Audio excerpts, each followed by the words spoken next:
Assalamualaikum warahmatullahi wabarakatuh.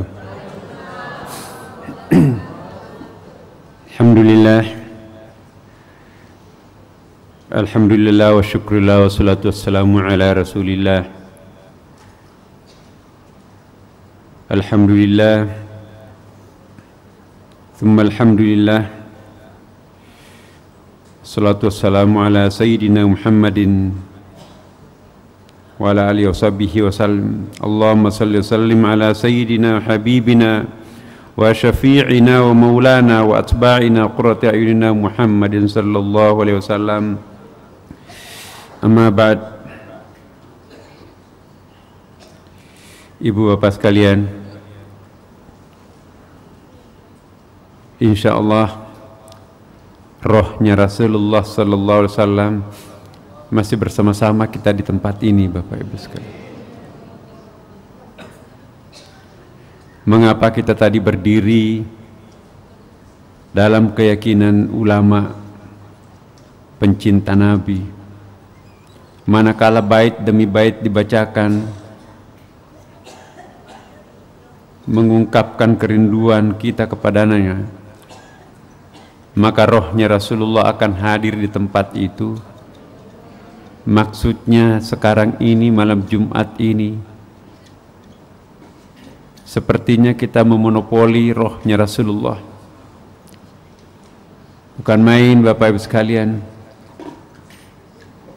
Persis yang pernah disabdakan Rasulullah ketika tiba-tiba ia menangis di tengah-tengah sahabatnya. Ditanya oleh Umar, "Wahai Rasulullah, kenapa engkau menangis?" "Saya tidak tahu, aku tiba-tiba merindukan kekasihku." Umar, "Bukankah kami kekasihmu ya Rasulullah?" "Bukan." Para sahabat kaget. "Kalian bukan kekasihku tetapi sahabatku."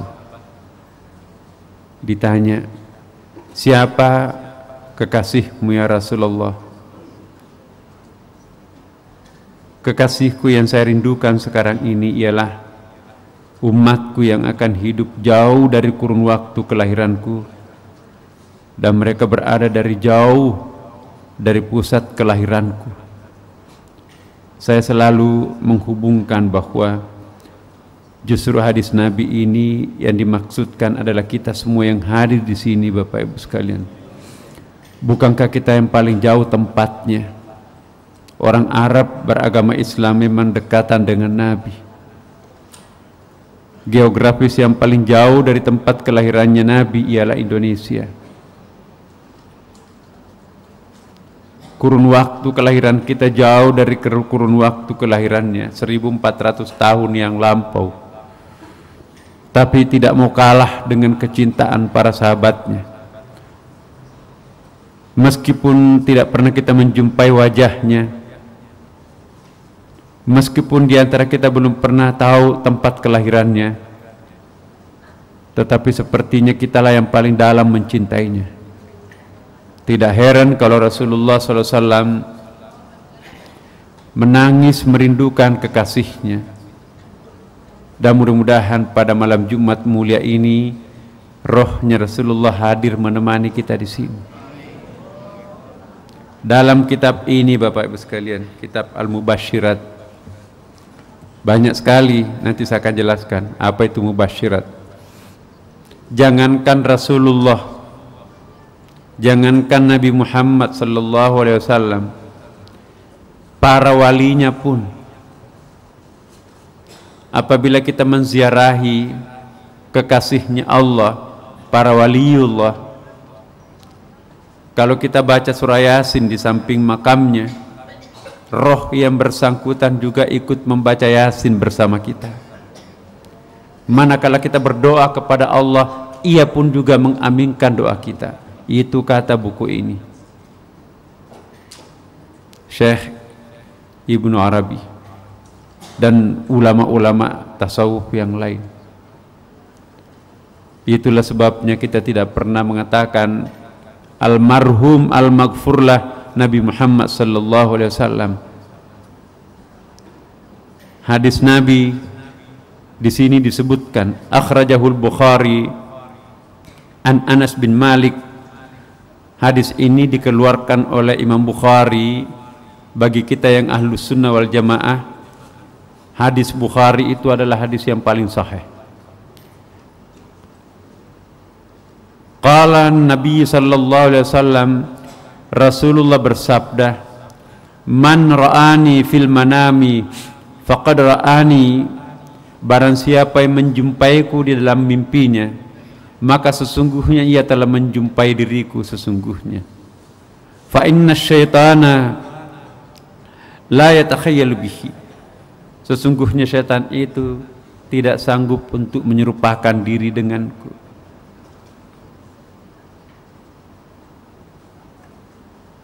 Dalam hadis lainnya juga disebutkan, hadis Bukhari juga, Bapak Ibu sekalian,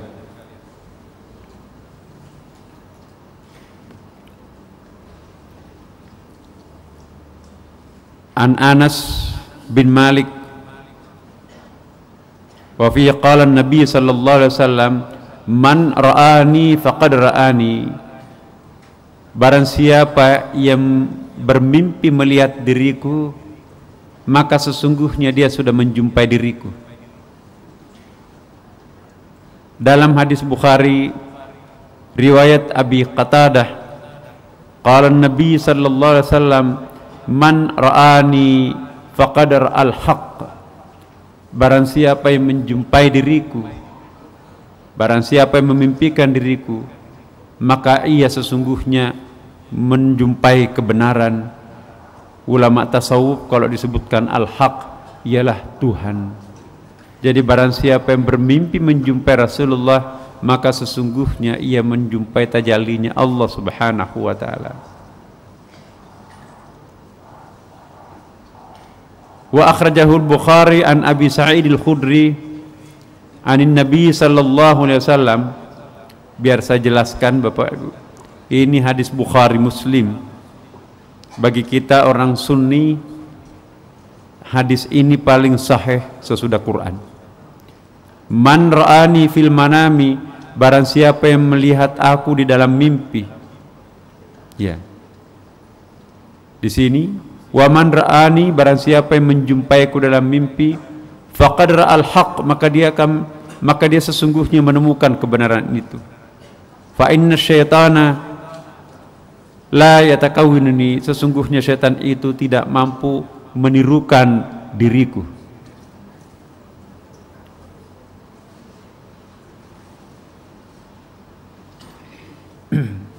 Hadis lainnya Bapak Ibu sekalian yang saya terjemahkan di atas itu,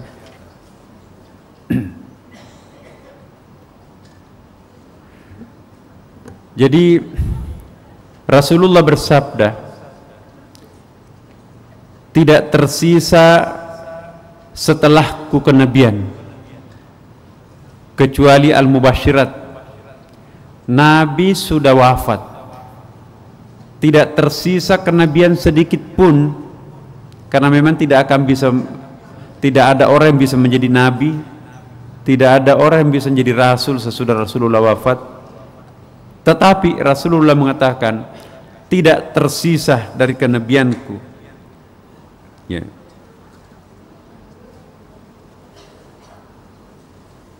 kecuali al-mubasyirat, illa al-mubasyirat. Ditanya, ma makna al-mubasyirat? Sahabat bertanya, apa itu yang dimaksud dengan al-mubasyirat? Dijawab oleh Rasulullah, al-mubasyirat ialah mimpi yang baik atau ru'yah as-salihah. Jadi kalau kita bermimpi mimpi yang benar Bapak Ibu sekalian, maka sesungguhnya itu dalam hadis berikutnya, barang siapa yang menjumpai diriku dalam mimpinya, maka sesungguhnya ia menjumpai diriku, karena setan tidak mampu menyerupaiku. Dalam hadis yang lain di sini disebutkan, ada nggak sini ya? Ya, saya terjemahkan tadi.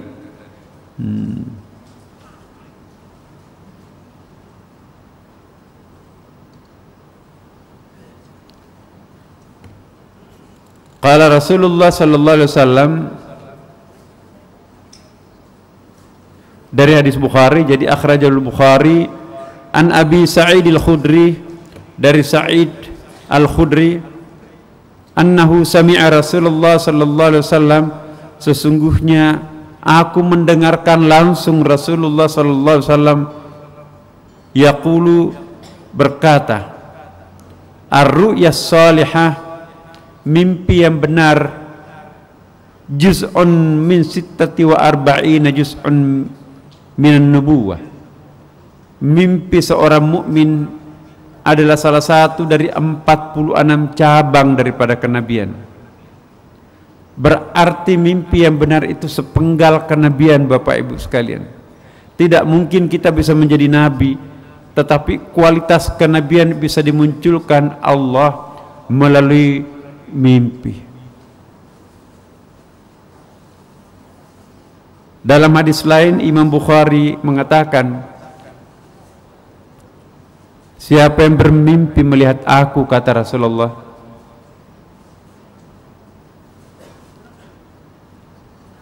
ia akan bersama aku nanti di dalam surga. Bagaimana caranya memimpikan Rasulullah? Syarat jika kita ingin berjumpa dengan Nabi, dan pemandangan berjumpa dengan Nabi, Bapak Ibu sekalian, bukan hal yang terlalu sulit. Buktinya para ulama, ratusan bahkan ribuan ulama itu bolak-balik memimpikan dan menjumpai Rasulullah sallallahu alaihi wasallam. Seperti yang pernah saya sampaikan,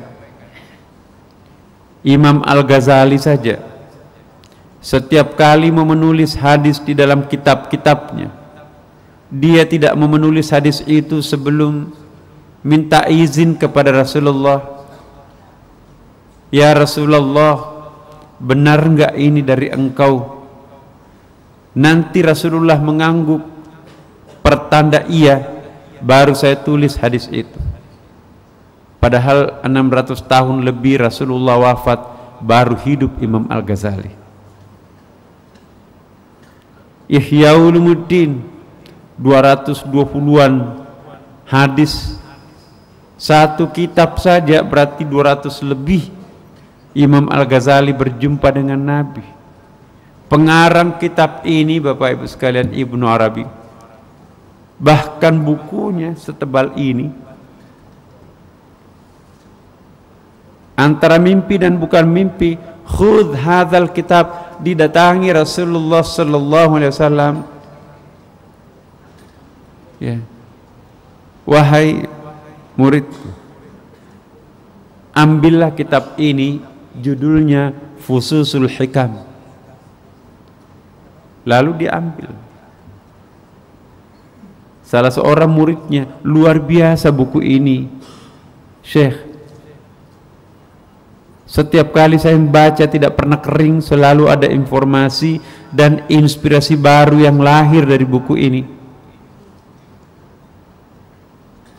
Dahsyat sekali buku ini. Lalu berkatalah Ibnu Arabi, itu bukan buku saya, nak. Terus buku siapa? Itu pemberian Rasulullah dalam mimpiku. Pemberiannya dalam bentuk buku. Saya enggak yakin orang sekali berimam Al-Ghazali, Imam Syafi'i, imam yang lain, Ibnu Arabi, mau berbohong.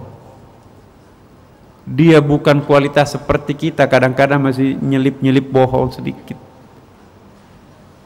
Dia kekasihnya Allah.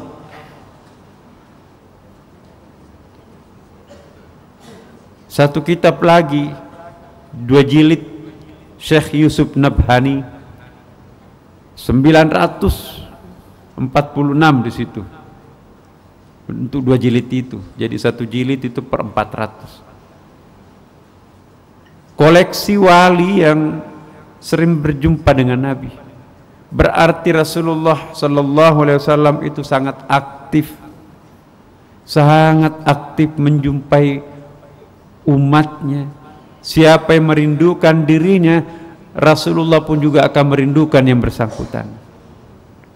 Pembacaan sirah Maulidin Nabi tadi, insya Allah malam Jumat di sini sekali sebulan kita akan mengundang kehadiran rohnya Rasulullah hadir.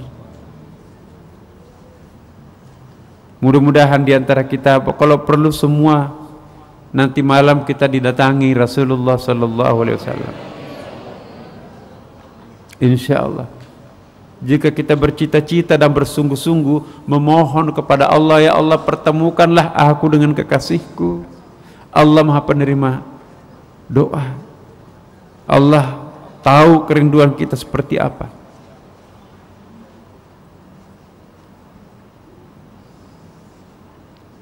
Bersyukurlah manakala kita pernah menjumpai Rasulullah. Saya yakin di sini sudah beberapa orang yang pernah menjumpainya, bahkan berkali-kali, Bapak Ibu sekalian.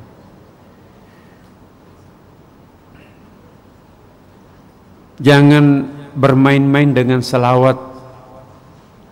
Ya. Saya sangat sedih kalau ada orang yang melarang orang selawatan. Ya Rasulullah, jika rohmu masih hadir bersama kami, ampunilah umatmu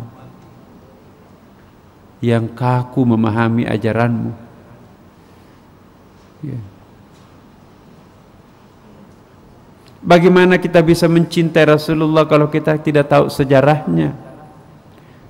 Apa yang kita lakukan di dalam pembacaan sirah dan berzanji tidak lain adalah mengupas. Kalau Bapak Ibu tadi memahami arti, sayangnya kita tidak terjemahkan semuanya tadi.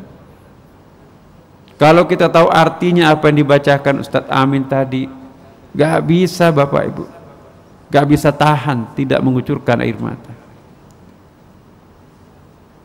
Manusia bahkan makhluk yang paling sering keluar di mulut kita sesudah kalimat Allah ialah Nabiuna Muhammad sallallahu alaihi wasallam.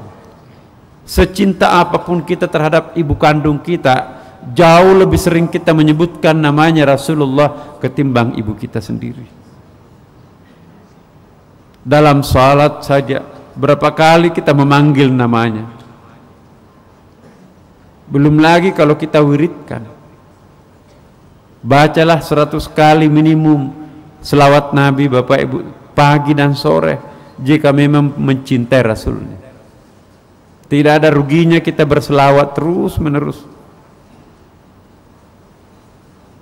Nabi itu super sensitif, rohnya Rasulullah sangat sensitif. Begitu namanya disebutkan, channelingnya itu langsung terasa. Di Nunjau di sana ada sahabatku, ada umatku yang selalu memanggil namaku dengan mesra. Jangan-jangan Rasulullah lebih banyak berdiam di Indonesia ketimbang di negerinya sendiri.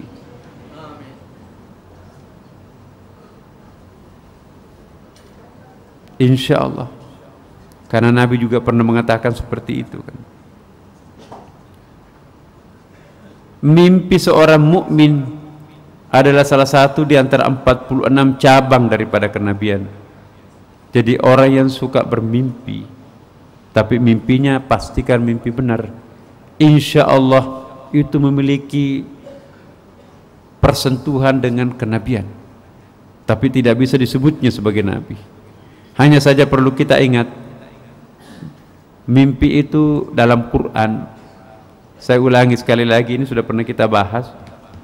Ada 5 macam mimpi, 5 tingkatan mimpi. Mimpi yang paling rendah al-hilm. Mimpi yang kedua al-waqi'iyah. Ada itu idza waqatil waqi'ah. Ini tadi al-mubasyirat bisa muncul dalam bentuk waqi'iyah.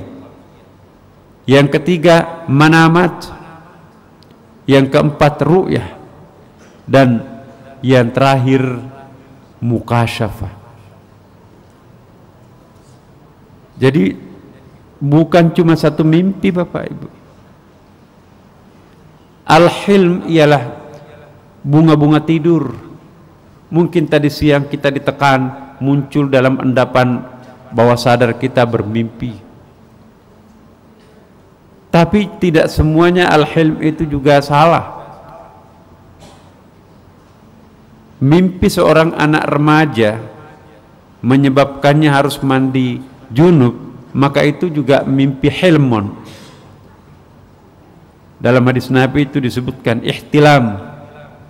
Jadi kalau ada anak-anak misalnya kelas 1 SMP, kelas 2 SMP, tiba-tiba bermimpi mengeluarkan cairan dari farajnya lain daripada yang lain, lebih kental dari kencing, itu sesungguhnya pertanda dirinya sudah dewasa.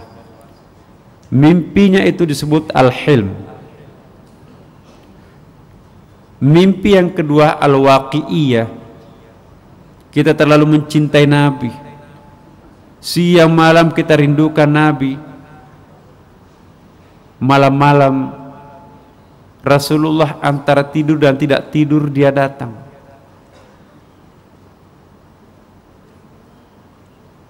Kadang dia memeluk, kadang dia memangku, kadang dia berbicara, suaranya khas. Waqi'iyah juga bisa menjadi isyarat, hei kamu jangan pergi ke sana. Tiba-tiba ada muncul dalam bentuk suara, tiba-tiba muncul dalam bentuk melesat, jangan pergi ke situ. Jangan melanggar itu, karena boleh jadi itu adalah waqi'iyat.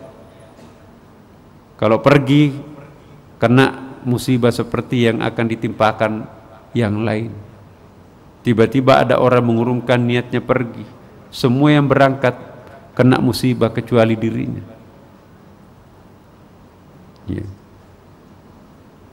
Besok ada musibah, bacalah surah ini. Kebakaran hebat, tapi perbatasan rumah yang terbakar adalah tetangganya, tidak sampai menyentuh sedikit pun rumahnya, padahal rumah kayu. Kenapa? Disuruh baca surat tertentu. Manamat, mimpi juga, tapi ini biasanya kepada Nabi, biasanya kepada para wali. Inni ra'a fil manami athbahuka fandur madza tara. Ini mimpinya Nabi Ibrahim, maka itu disebut namanya manamat. Aku melihat engkau dalam mimpiku, wahai anakku Ismail. Athbahuka, aku diminta untuk menyembelihmu. Fandur madza tara, bagaimana pendapatmu nak? Sebagai anak yang saleh, apalagi Nabi Ismail memahami redaksi yang digunakan ayahnya, al-manamat. Al-manamat itu enggak ada yang bohong, pasti itu dari Allah. Seandainya Nabi Ibrahim mengatakan inni ra'a fil hilmi, aku melihat dalam mimpi, dalam pengertian al-hilm, belum tentu Nabi Ismail pasrah. Tapi ayahnya menggunakan istilah al-manamat, berarti mimpi as-sadiqah, benar. Inni ra'a fil manami, aku melihat dalam mimpi. Manamat jamak daripada manam, berarti mimpi-mimpi. Langsung Nabi Ismail mengatakan, if'al tu'mar satajiduni insyaallahu minas sabirin. Kerjakanlah apa yang diperintahkan Tuhanmu. Insyaallah, kata Nabi Ismail, engkau akan menjumpai anakmu dalam keadaan sabar, minas sabirin. Benar-benar disembelih, digorok lehernya dengan pisau tajam. Hakul yakin 100% nekat sang ayah menyembelih anaknya. Hakul yakin 100% pasrah seorang anak untuk disembelih dengan pisau cutter yang sangat satu kali tarik itu bisa langsung putus leher. Tapi Tuhan menghendaki lain. Begitu digorok lehernya, pisau tajam itu tidak tega melukai kekasih Tuhannya. Seperti kebal. Nabi Ibrahim menggorok, menggosok, tidak mau putus leher anaknya, luka sedikit pun juga enggak. Dalam riwayat itu disebutkan, jangan-jangan pisau ini tumpul, ada batu di sebelahnya, terbelah dua batu itu. Berarti bukan pisaunya yang tidak tajam. Pisau ini tidak tega melukai anaknya. Datanglah malaikat mengganti Ismail dengan seekor kibas, seekor kambing. Akhirnya leher kambing itu disembelih, satu kali tarik putus. Itulah sebabnya menjadi dasar hukum wajibnya orang menyembelih binatang sembelihan pada hari raya Idul Adha. Barang siapa yang memenuhi syarat untuk berkurban, ada uang, tapi dia tidak berkurban, kata Rasulullah, orang itu jangan datang ke Masjid Sunda Kelapa. Jangan datang ke masjidku, kata Rasulullah. Ini kan masjid langganannya Nabi Muhammad di sini kan, Bapak Ibu. Jadi kalau Bapak Ibu memenuhi persyaratan untuk berkurban, berkurbanlah. Jangan menganggap kurban itu sunat muakkad. Anggaplah kurban itu wajib kalau kita mampu. Tapi kalau nggak mampu, jangan mewajibkan sesuatu yang belum wajib pada dirinya.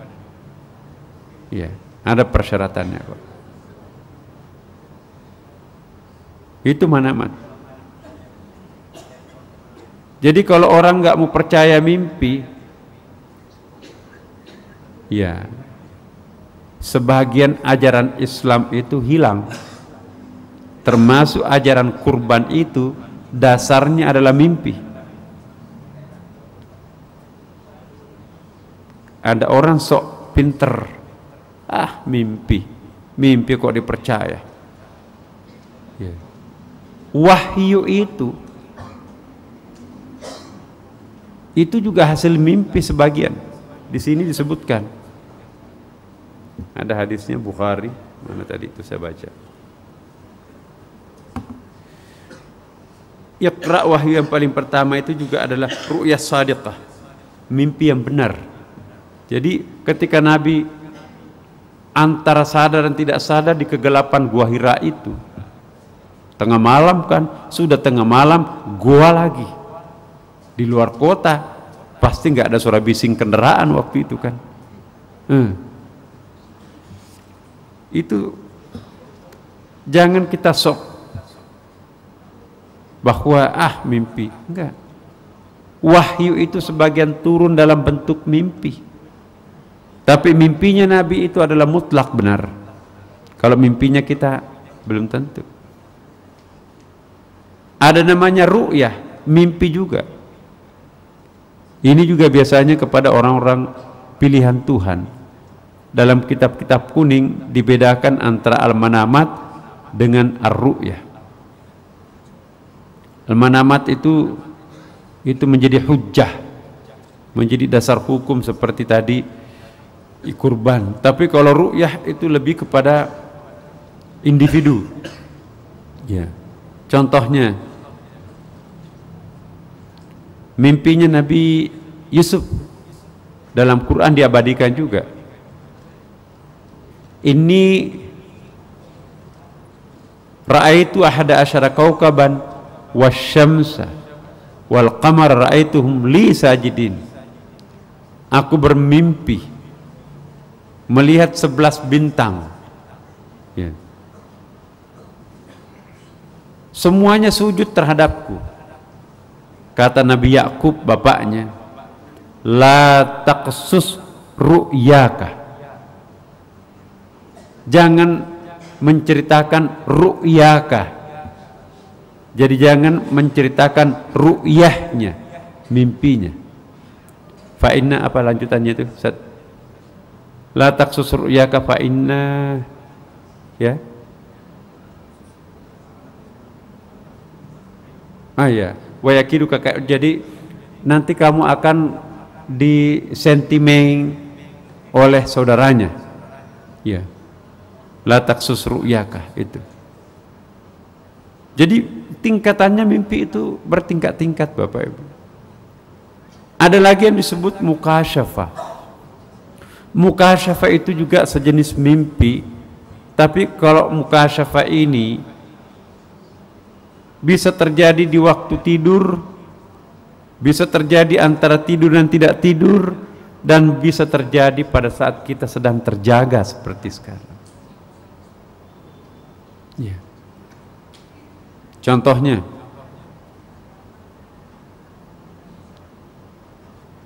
saya mencari handphone saya ada di mana. Ya. Tiba-tiba bukan sekedar diingatkan handphonenya ada di situ, tapi dia melihat tempatnya, posisinya menghadap kemana. Ada. Itu mukasyafah.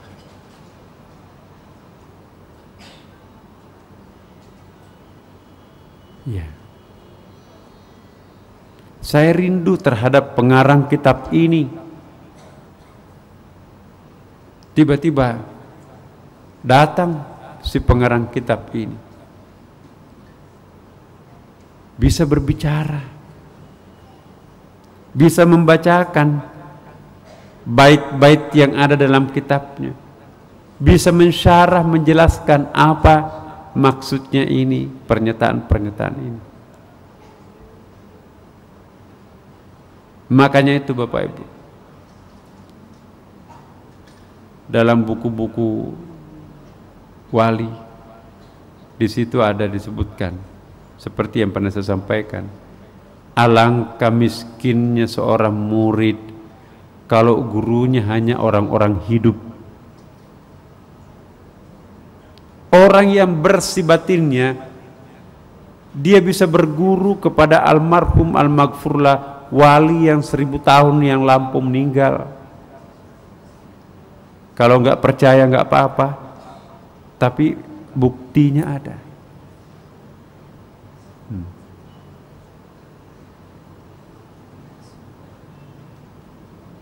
Ibnu Arabi ini datang ke Mekah.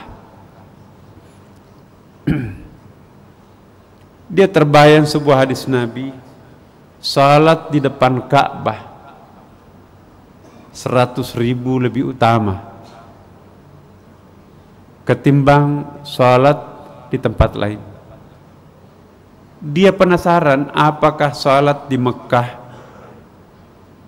kota Mekah, atau salat di pelataran Ka'bah, atau jangan-jangan di dalam Ka'bah. Kalau di dalam Ka'bah sulit. 1,7 miliar umat Islam, baru segelintir yang pernah sholat di dalam Ka'bah.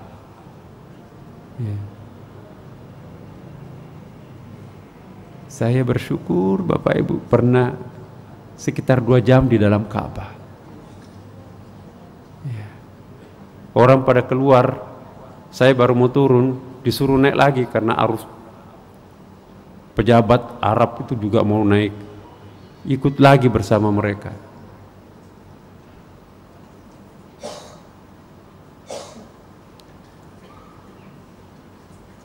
Ibnu Arabi penasaran, tiba-tiba ini mukasyafah, dia menjumpai sahabat Abu Bakar As-Siddiq.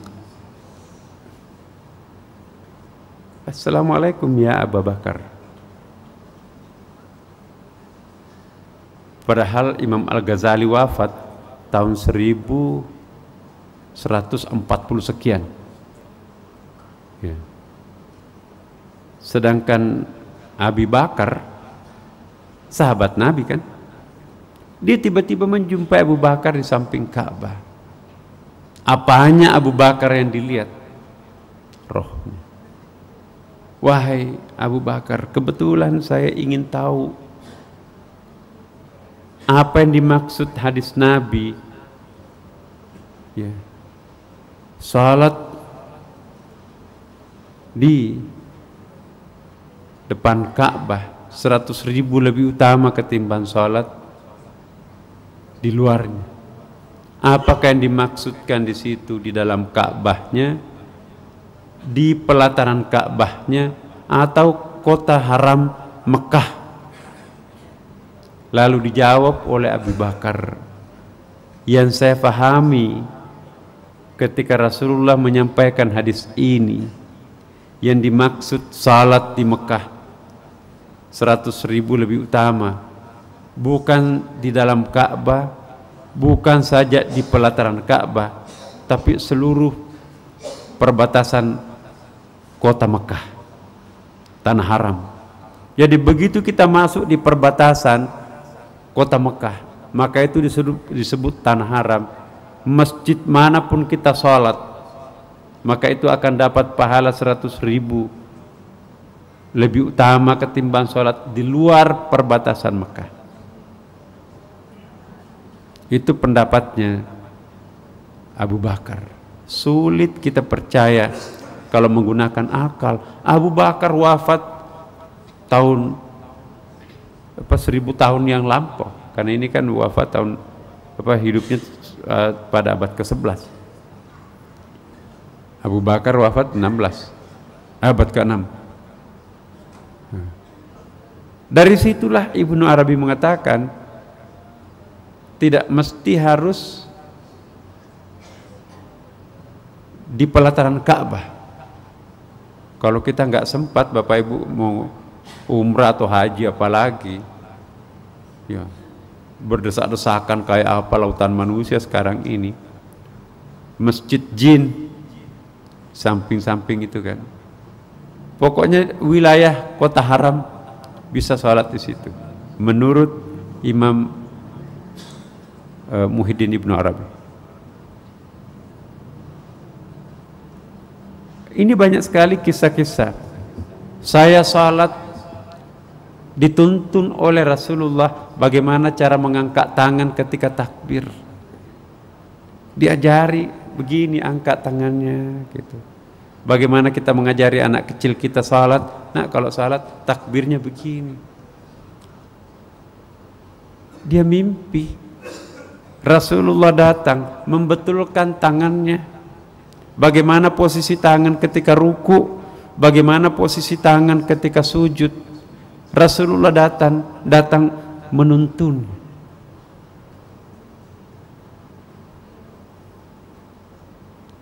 Maka itu tadi dalam Siratun Nabawi disebutkan ayat kan, innallaha wa malaikatahu yusalluna 'alan nabi.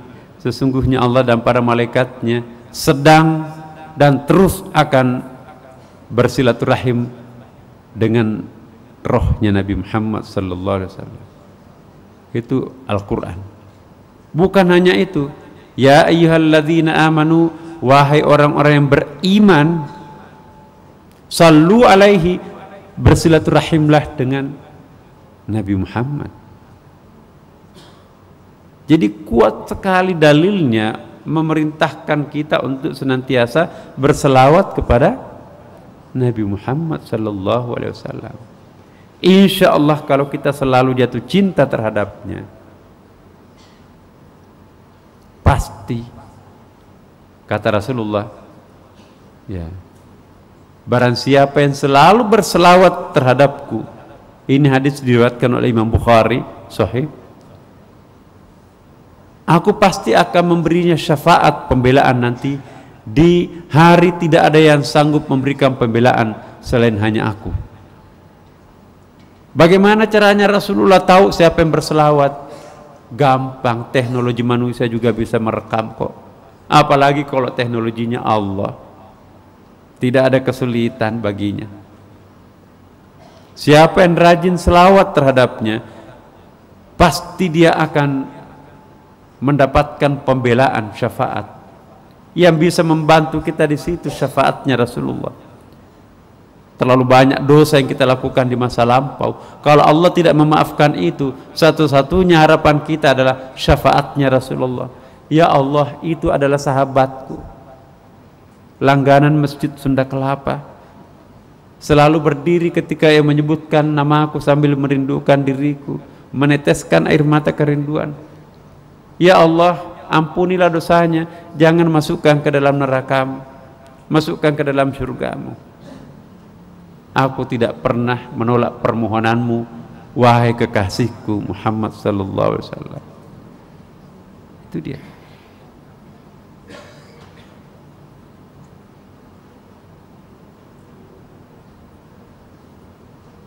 Iya. Semakin dalam pemahaman ma'rifah seseorang, maka semakin akan percaya bahwa Nabi Muhammad SAW itu adalah sosok yang proaktif untuk senantiasa berjuang atau mengidentifikasi umatnya. Kenapa kita disuruh bersyahadat?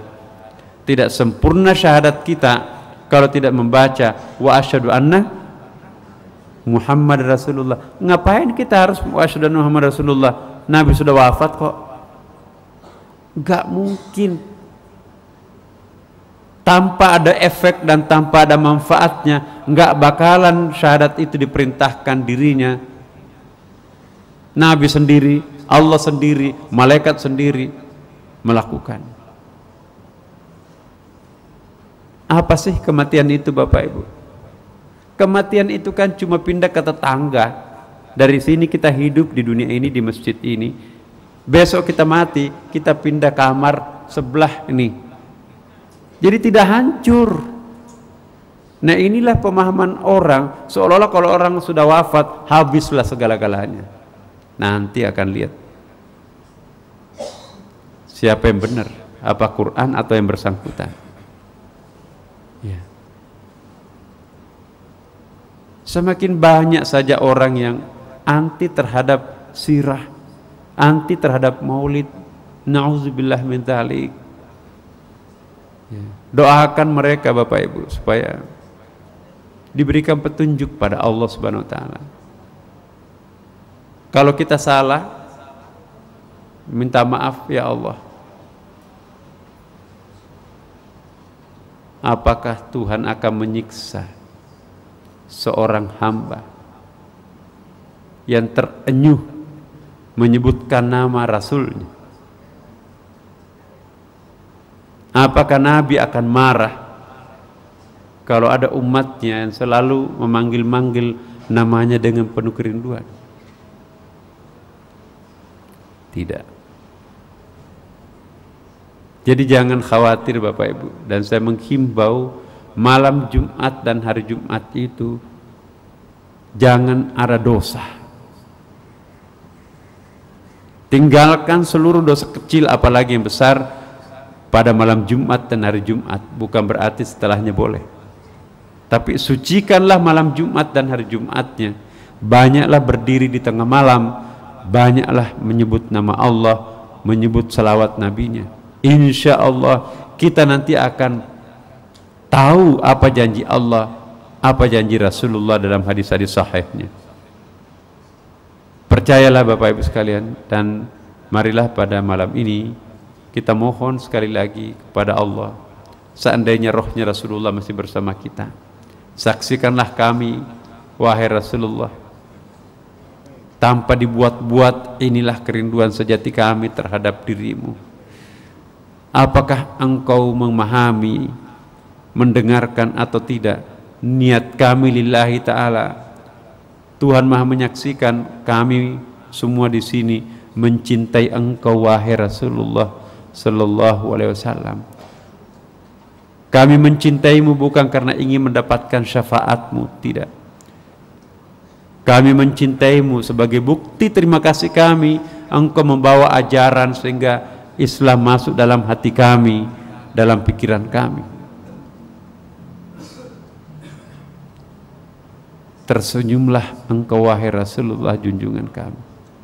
Mari kita bacakan surah Al-Fatihah sebagai tanda kerinduan kita terhadapnya.